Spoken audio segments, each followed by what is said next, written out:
According to recent data from the NRF, National Retail Federation, U.S. shoppers are expected to spend $875 this holiday season, up more than $40 from last year. But retailers are still issuing pretty cautious guidance. Joining me to discuss is mall owner Ray Washburne, Charter Holdings CEO. He's also the chairman of Sunoco. It's good to have you back on, Ray. Just remind us where in the country your malls are and what you're seeing right now. Sure. Well, thank you for having me on. Our shopping, we have luxury shopping centers in Dallas, Charlotte, North Carolina, Aspen, Waikiki Beach. And so we're spread across the country. So we have a pretty good observation as to what the consumer is doing. And what are they doing? How much are they spending relative to previous years? Yeah, this is the fourth year I've been on Black Friday, and this is the most pessimistic we've been. Neiman Marcus announced yesterday that their sales last quarter were down 8%. And so we're hearing that from our luxury retailers.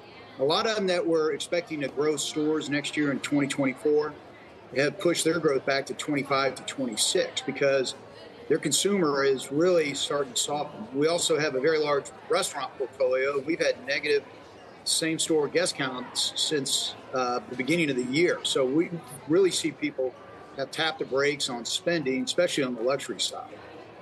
Hey, Ray, it's David. You know, just to reiterate, I mean, your malls are high-end malls in some of the wealthiest communities in the country during what seems to be a pretty strong economy. So I'm curious as to what you think is going on here, particularly amongst those who would seem to still have a good amount of disposable income to spend here. Well, a lot of the sales spike they got during the pandemic was from things like buying from purses, belts, all types of accessories. And a lot of that came from stimulus checks, and they were the non-traditional luxury buyer that was doing that. So you go into their stores and you'd say, who are these buyers? And they were people that weren't typically there. So a lot of the sales loss that they've had hadn't been so much from their luxury buyer, that's their traditional buyer, but more from people that had come in for the first time to buy. And that really spiked their sales and kind of threw things out of kilter a little bit. But that was that government money that came in that people decided to spend for a luxury item. So you're still seeing strong growth in accessories.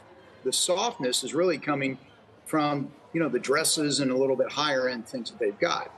In addition to that, the supply chain for them has pretty much smoothed out. So they're not having any problem getting product in the stores like they were having.